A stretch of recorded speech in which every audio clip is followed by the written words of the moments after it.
Hi, welcome to my channel. Today I'm going to be sharing with you things that you need to know about having a baby.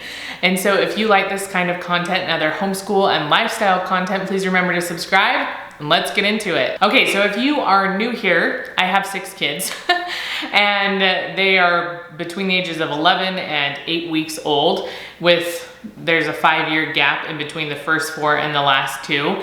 And so I've had a little bit of experience with having babies. I don't know everything. I'm not even gonna claim to know everything, but I thought I'd just come on here and share some of my things that I've learned, some of my thoughts with you that I've learned over the years and as I've gone through all these different births. And one of the things that I wanna stress at the beginning of this video that I think is so important as you are getting ready to have a baby or thinking about having children and then actually having a baby is to educate yourself. Okay, you need to be an advocate for yourself. I think education is so important and living in extremes is dangerous. I just want to put that out there because I know there's a lot of people out there that just say only completely natural home births, like nothing with modern medicine. That's the only way you're gonna be a good mom, that you're gonna be a successful mom, otherwise you're a failure. Or they'll swing the other way, where it's all modern medicine, you can't do anything holistic. If you choose to do holistic, then everything's gonna be messed up, or you're gonna get sick, your baby's gonna get sick. Okay, living in extremes is extremely dangerous in any circumstance, whether it's childbirth or just normal life. Any sort of extremes can be very dangerous to us. And so I want to just make sure that we establish that from the beginning. So I'm going to share my thoughts and what I have learned over almost 12 years of having kids and being pregnant and all that kind of stuff and being a mom. And your thoughts might be different than mine. Your opinions might be different than mine, and that's okay. And so if you are going to make a comment down below, make sure that you are striving to be nice because we're all here learning and growing together. And then also this video, I believe I'm gonna split it into 2 videos. So this is going to be basically stuff for like right before birth. And then I will do a video for after birth, like immediately after. So just all the things that people don't tell you, you know, they kind of talk about labor and delivery, but then they don't talk about all the fun stuff that happens right after the baby's born. And so we're gonna talk about that. But I think this video would be way too long if I did them together. So this one's gonna focus on all the things before the baby's born, basically. And then I'll have another video soon that's gonna talk about all the things after baby's born. Okay, so I have my list here that we're gonna go through of just thoughts that I had. So the first one is hospitals. All my babies have been born in a hospital. I'm not against birthing centers. I personally wouldn't want to have a baby at home because that's just me. I'm very like high anxiety, and that just the idea of it in so many ways stresses me out. And so I feel actually more comfortable in a hospital than I would at home. So I know other people that's not the case, but for me that is the case. And so pick what is most comfortable for you. Sometimes it is an insurance issue too, because not all insurances cover all different venues. That sounds weird. Venues of places you can have birth, give birth. But so, you know, that might be an issue that you have to check out. But we've had babies in 2 different states and in 3 different hospitals. And so my first was born in a different hospital than the next 3 and then the last 2 because we lived in a different part of Utah when he was born. And then we lived in Connecticut, and 3 of my kids were born in Connecticut, and then we moved back to Utah, and then 2 of my kids were born in Utah but at a different hospital. But all my experiences have been good. I haven't had any like crazy horror story hospital experiences. And so I think just pick what is most comfortable for you. And I know there are some hospitals where I live, which I didn't even know this till after I had my 6 kids. See, I'm still learning stuff. There's a few hospitals that are owned by not Intermountain Health. That's a lot of the health system in Utah. And they're actually smaller, less busy, and some people like them a lot more. I actually have a friend in my neighborhood that just gave birth at one, and she really liked it because it was a little bit calmer. It might be easier if you do have an induction date to get in sooner and all that kind of stuff. So you know, you can kind of check out what is available, what your insurance covers, what your resources are.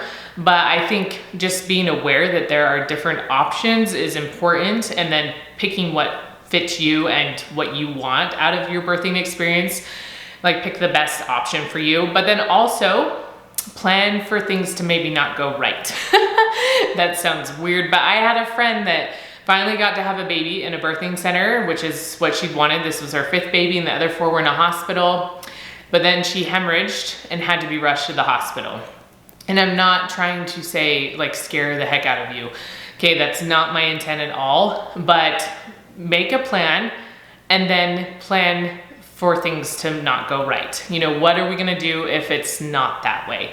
Am I okay with things, you know, like, what is my backup plan? What's my plan B if I can't have plan A? So I think that's also important to think about when you're considering where you're going to have your baby. All right, so I had to take a quick break and feed the baby, but here we are again. We're gonna keep going on this video. So the next thing I wanted to mention was doctors and midwives. And I have had both. So with some of my kids, I had doctors and some midwives. When we lived in Connecticut, it was I don't even know what you'd call it. Not a group practice per se, but it was sort of like a clinic for the university. We were at Yale University. And so sometimes I saw midwives, sometimes I saw doctors, sometimes I saw nurse practitioners. And then it was always doctors at the hospital we were at that delivered the babies. There was a hospital further away. I think that they were starting to establish with midwives, but I don't think it was there yet, or our insurance wasn't covering it yet. Anyways, and so just whatever doctor was basically on call, and 2 of them I knew, the 3rd one I didn't. I had never met her before. So that's who delivered my baby. So it was all just different. I know some people don't like that. They like to have a really good relationship with them. And I've had both. I've had ones where I know the people really well and ones where I don't. So my babies that were born here, I used a midwife through the hospital, and I love her. Like, love her, love her. I cannot say enough good things about her. She is absolutely amazing, and I know she might be unique to some of the other midwives that work in the hospital, but you know, she'll spend the last few hours with you, massaging you, helping with positions, whatever you need. Like, she is absolutely amazing. So I feel like find someone that you can openly communicate with, that's straightforward with you, that you feel comfortable asking questions, especially the harder questions, or maybe things that you just aren't sure about or you don't want to do. Like, find someone that you're comfortable with, and that might take a few times. It might take several recommendations. And I didn't like move around to doctors or anything like that. I'm a fairly easygoing person, and I'm fairly blunt about what I want. And so I didn't really like move around and try different doctors or anything like that. I just worked with what I had, but I haven't had a negative experience. I've had better ones, like with my midwife. The experience was absolutely amazing. And so there's an opportunity for that, but it's also hard to find those perfect fit people for you, but they are out there. And so there's different options. I don't feel like going with doctors or midwives either way, I think has been great. There's some experiences that have been better, but I think either option is really great. The next thing I want to mention is extremely important, and it is that you are in charge. Okay, I think we forget this, and it's okay sometimes to forget this, right? Because doctors have gone to years of school. There are things that they know that you don't know, and it's fine to take their advice or to be like, okay, we're just gonna go with the doctor on this and that kind of thing. But it's also important to know that you can say no to things and that you're in charge of things. And so just, this is gonna jump into after having a baby, but I don't love IVs. I am very like, let's get it out as soon as possible. A lot of times they'll leave it in just in case needing more Pitocin, or to make sure that you're actually going to the bathroom enough, because if not, then they can give you more fluids and they don't have to give you another IV. And so there was one time where I had had an IV for a long time because I had come in the night before, I'd been there all day, and I was sick of it. I wanted it out, I was done. And they had told me once the fluid was gone, like once I drained the current pack or whatever IV, what is it? I don't know what I'm trying to say here. You know, the packet of fluid. Once that was drained, then I could have it taken out. And so then it was gone. They moved me to postpartum, it was gone. And so I was like, take it out. And she's like, we need to make sure you're gonna go to the bathroom. I'm like, I'm gonna go to the bathroom, take it out. And so they took it out. Okay, and I think it's important for us to know we don't have to be blatantly rude or anything like that, that we can say different things like that. And I mentioned this to one of my friends a long time ago, and she was like, oh yeah, I forget that like I have a say in what's happening. And so I think that's important to remember, that you do have a say in what's going on. If you're not comfortable with it, if you want to think about it, all these types of things, you can do that. Okay, most of it is not an emergency and has to be done right away, so you can think about it for a little bit. The next thing I wanted to mention is that labor is different for everyone. Okay, it looks different, the way we go through it is different, how we respond to being induced, to epidurals, to natural childbirth, it's all different. I've had friends that are curling their hair and they're 8 centimeters dilated, standing in their bathroom. And if I was 8 centimeters dilated, the baby would have been born 10 minutes ago, because I go so fast. Once I hit a 6, like I go pretty fast. I would not make it to a hospital in most cases. And some people don't make it, right? Some people, it's super fast from start to finish and they get to the hospital and it's like they've already had the baby or they're having the baby, and it's very, very quick. So the point here is that it's hard to look at someone else and be like, oh, okay, well theirs was like this, or they said this is how it's supposed to be, so I shouldn't go into the hospital yet, or I shouldn't call my midwife yet, or whatever it is, or I shouldn't get an epidural yet. Everybody is different. So trust yourself, trust your doctor or whoever you're working with, and make the best decision for you and not for somebody else. And even like different babies could be different. My labors across were fairly similar and fairly predictable, but I know people that each child is very different. Some are super fast and some take forever to labor. And so it's very hard to know what's going on. So it's important to just listen to your body and to have a medical professional that you can talk to about it. Okay, so I was gonna mention just a few things that are kind of like right before, probably the last like 13 weeks of pregnancy, and then also advanced maternal age, which I was advanced maternal age for my last 2. So I guess we'll start there. So now advanced maternal age is 35 or older. It used to be 40. And so usually it just means closer monitoring, especially if you're maybe not the healthiest person. I'm pretty healthy, I exercise regularly. It doesn't mean things still couldn't go wrong, but you're just generally at higher risk. My midwife just thinks it's silly that I'm considered old when I'm 35 and stuff. She's like, you're not even old, and she's like, you have really good abs. It was just really funny. And so there's just some other testing. So, and it probably is different depending on the state and the hospitals you're at. So for me, with my 5th baby, I was barely 35 right before he was born. So we just did like a non-stress test before he was born. Usually it's like at 40 weeks or 41 weeks, you'll start doing those. But this, I think, was at like 37 weeks. And then with this baby, when I was 35 weeks, my midwife suggested doing non-stress tests every single week just to make sure everything was good. That's kind of just the protocol that they would follow for advanced maternal age. And so that's what I did. You know, and they just monitor things a little bit closer. And it does mean some insurances might cover certain things better because you're older.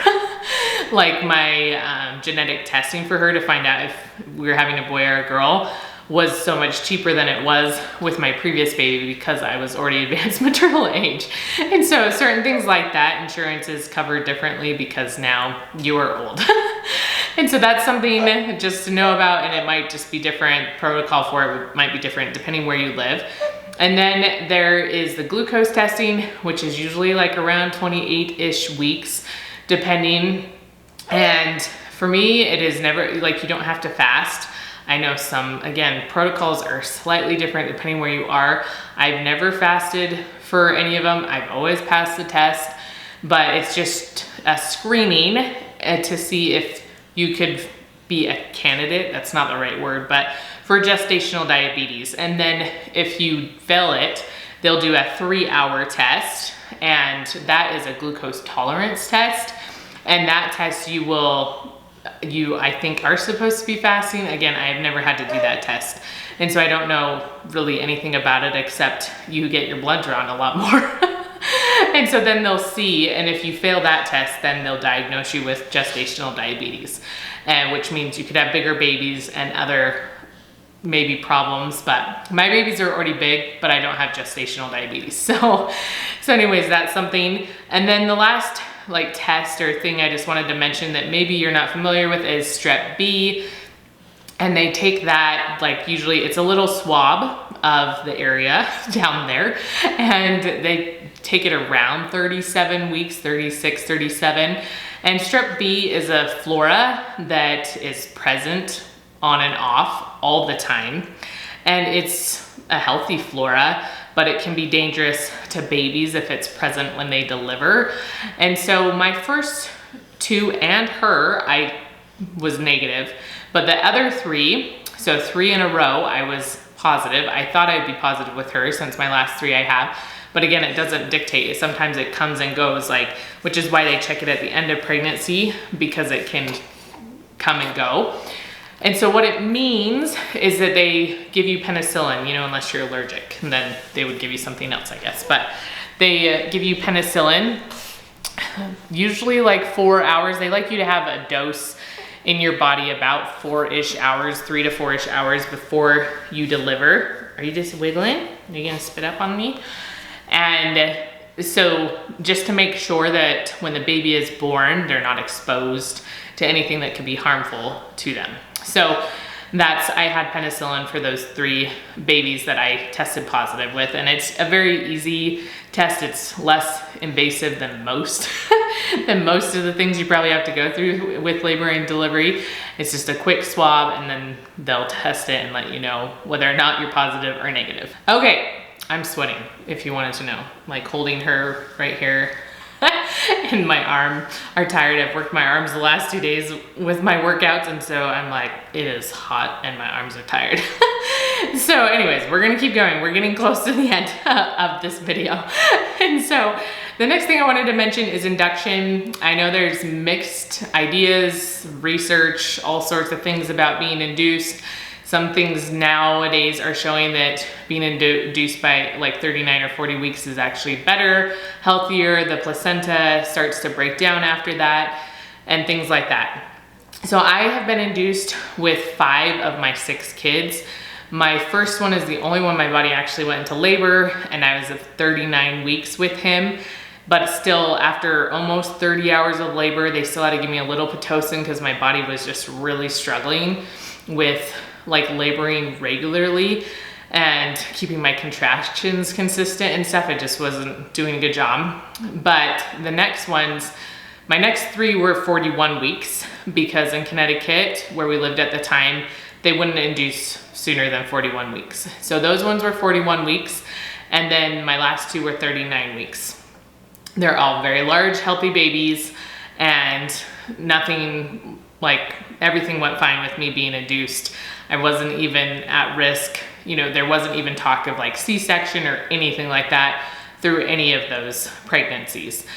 And then there was something else I wanted to mention with this, and now I'm like, I don't remember what it was. So with being induced, what was it? Please hold, I'll be right back. I remembered what it was. I'm resting her on the table so that my arm can have a break. She's very big. She's only 2 months old, well, almost 2 months, but she's humongous. And so I remembered. Now I'm gonna forget now that I'm talking so much to you, but so some people will say that with Pitocin, contractions are faster and more intense. They can be faster depending how much they give you. Different hospitals have different protocols with like turning it up a little bit, and then only like getting it to a certain point, and they won't give you more than that. And then once your water's broke, at least with her, with my last couple, they'll turn it down, because usually when your water's broke, it will cause contractions to come faster. And it kind of speeds up the labor process, and your body's like, oh, we're actually doing this thing. And so with my first child, my contractions were worse, and I did not have Pitocin with him. Like and it might have just been that it was really long, like the labor with him was super long, but I have not noticed. Again, the intent, like the frequency of them can get a little intense, and so then you might have to ask them to turn down the Pitocin.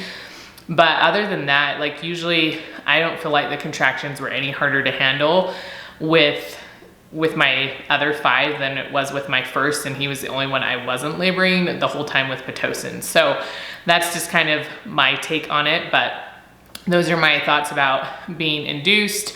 I always wanted to just go in naturally, but I also love having a schedule and things being predictable. It stresses me out when they're not. And so being able to pick a day, knowing when I needed someone to watch my kids, especially when we didn't live by family at all. And then now we still don't live super close to family. So knowing the date and having my mom be able to travel up here, the hour and a half is very helpful for me and like relieves a lot of stress on me. So that's another reason that I choose to be induced. Okay, I want to take a quick second and talk about episiotomies. And I have never had one. I remember hearing about this term. So I study human development. That's my bachelor's degree is in. So when I was pregnant with my first, I was in an infant development class, and it was just funny because I was learning all these different things about childbirth and stuff. And episiotomies was one of them. My teacher mentioned that it was an older idea. It wasn't as common practice nowadays. You know, this was what, like 13 years ago and stuff. And so when I was with my doctor and everything, I told her, and then she didn't actually end up delivering my baby because he came right after Christmas and she was out of town. She's like, you're not gonna have your baby till the new year, which is when he was due, and then he came early. So a different female OBGYN delivered the baby, and she was great too, totally fine. But I let them both know, and they're like, oh, we don't do that. And so I know some people though have had it done, and they've had babies more recently than my oldest. And you know, it was something that happened and they didn't know about it. So if you are concerned about it, talk to your doctor. Like ask them if that's something they'd even consider doing. You know, it's where if you don't know, they like cut to let the baby have more room to come through instead of letting your cervix naturally stretch. And so, and some women, you know, might not stretch enough and it might be really hard for the baby to get through, but most of us, we should be okay and not need an episiotomy, but it is something they used to do a lot. And nowadays, it rarely happens, at least from my understanding. Like I said, my infant development class talked about that. When I talked to my doctor about it, she said, we don't do that. And I haven't had any problems with it since that. And so, but if you do have a concern about it, let them know, because it does take longer to heal. There's a whole bunch of other things that can be kind of complications from having episiotomies that you might not like to happen to your body. So make sure that you're vocal about it if you're worried about it. Okay, so the last thing I wanted to mention in this video is epidurals. And so I have had some different types of epidurals and natural childbirth. So my first baby I had with an epidural that I couldn't feel anything, okay? And I feel like those are fairly common. I'm not really sure. I know in Utah where I live now, they are pretty common, like to be just completely numb. But I know some women say if you tell them to turn it down, you can also do that. So I don't know if you've had experience with that. And so I couldn't feel anything, which for the afterbirth part was really nice, because if you tear, which we'll talk about in the next video and all that kind of stuff, it's really nice not to feel anything. But again, you don't feel anything and you can't walk, you know, like they have to move you around and all that stuff because your legs are totally numb. Well, we moved to Connecticut and the epidurals were different at the hospital we were in. I had a friend that said if you really complain, they'll turn them up, but and you can get another dose. But for most people that I know, and a lot of my friends, that's not the case. They call them walking epidurals because you should be able to get up and walk pretty soon after giving birth. So they give you just the initial dose and it should basically wear off right as you're pushing, type of idea. Like, so you feel most of the pushing and it's pretty darn close to natural childbirth. Besides, you know, not all the contractions leading up to that. It kind of numbs that part, so then you have the energy for the grand finale. and with the pushing and everything. And so then you get up, you can move, all that kind of stuff. And I was shocked the first time because I did not know that's what kind of epidural it was gonna be. And so that was a little bit like shocking to me, but we made it through. It was shocking to my husband too. He's like, wow, you can like feel things. That's good. But, and so then the next two, I expected it, you know, still wasn't great. But then when we moved back here, I did not want an epidural back to Utah from Connecticut. Well, we moved to California first, then Utah. It's a whole thing. But I didn't want an epidural that just numbed me completely. And I still wanted to do natural childbirth. I had wanted to do that with my first, and it was just always something I wanted to do. I have a whole video about it, so I'll try to remember to link it down below if you want to know and have like some tips about natural childbirth. And so then I was like, we are not doing epidurals. And we didn't. Okay, my last two, I didn't do epidurals. And we made it through and everything. But epidurals do different things, again, to different people, to different women, depending on how your body responds to them. So with my 3 in Connecticut that I could feel, it probably was the same with my first, but I couldn't feel, so I don't know for sure. It made me relax and have the baby much faster. And so I went from a 6 to having a baby in 10 minutes. Like, I'm not exaggerating, with all 3 of them. And so as soon as I got the epidural, dilated super quickly because my body relaxed, had the baby. So with my last 2, it took a little bit longer for me to go from a 6 to having a baby, just because my body wasn't, you know, I was naturally having to relax, which I'm not good at. And so that part of it was just a struggle for me, but still had the baby fairly quickly. So again, epidurals, the whole needle idea is not fun for me. Like this, it's like a big thing going into your back, and it's not super fun. You know, you can't really feel a whole lot, but the idea of it is like, makes me ill. Maybe you're not, maybe some people, you know, a lot of people are fine with needles, a lot of people aren't. So anyway, it's a whole process to have to put it in, but I haven't had a negative experience with an epidural. I know some people have ones that don't work, or only on one side, or give them headaches, which can be a side effect from having an epidural. I haven't ever had that experience with the 4 that I had, but that is a possibility. And so again, do your research, understand, you know, what you're getting into if you're going to do one. And then if you don't want to do one, know why you don't want to, like know why you want to have a natural childbirth, because otherwise when you're dying in pain, then you might really want an epidural, and it might be easy to give in and get one. And so anyway, and it's fine if you do too. I will not judge you if you decide to get one. But that's kind of my spiel about epidurals. Okay, I hope you enjoyed this video of things to know before having a baby, and then shortly after this video there will be another one coming out of things to know right after you have the baby, like that you wish you had known before, that people don't tell you.